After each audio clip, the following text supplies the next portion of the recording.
take this opportunity to thank our brother Peter for coming to join with us in this time. Thank you so much for letting your time, letting your businesses, and letting your family and agree to join with us in this good training. And napenda kutumia fursa hii adhimu na maridhawa pia kuendelea kuwashukuru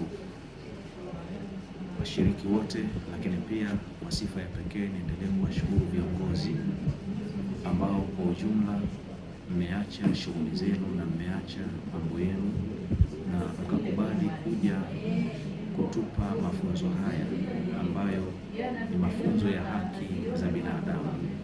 Lakini pia mafunzo haya yanatusaidia sisi kama sehemu ya viongozi na kama mabalozi kuwa ni kiunganishi kikubwa cha baina yetu sisi pamoja na waumini wa dini nyingine, lakini pia baina ya raia pamoja na serikali.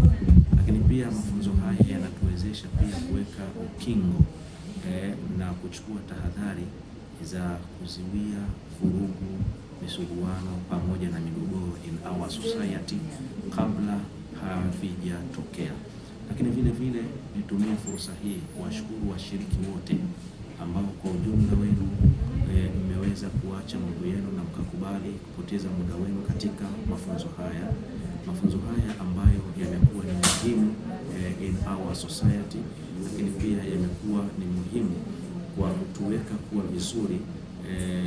It will make us to be able how to solve our problems in our society, kwamba kuwa vizuri na tuwekea wepesi zaidi katika kuhakikisha kwamba tunaondoa matatizo ambayo yanayoikabili jamii yetu, ili kuhakikisha kwamba amani inatawala katika sekta za maisha yetu, sawasawa, iwe katika sekta za kiuchumi, iwe katika sekta za kibiashara, iwe katika sekta za elimu, iwe katika sekta za afya, lakini pia katika sekta za maendeleo mengine. Hivyo basi nitumie fursa hii maridhawa na adhimu sana kuhakikisha kwamba tunaunganisha nguvu zetu na kuipa kipaumbele amani na kuihubiri amani na kufikisha amani katika mfumo wa maisha yetu ya kila siku, lakini pia kuwa mstari wa mbele, kujenga roho ya ujasiri katika kutetea haki za binadamu, haki za raia, na namna gani ya kuchukua tahadhari na wale wote ambao ni wavunjifu ndani ya jamii yetu. Asante.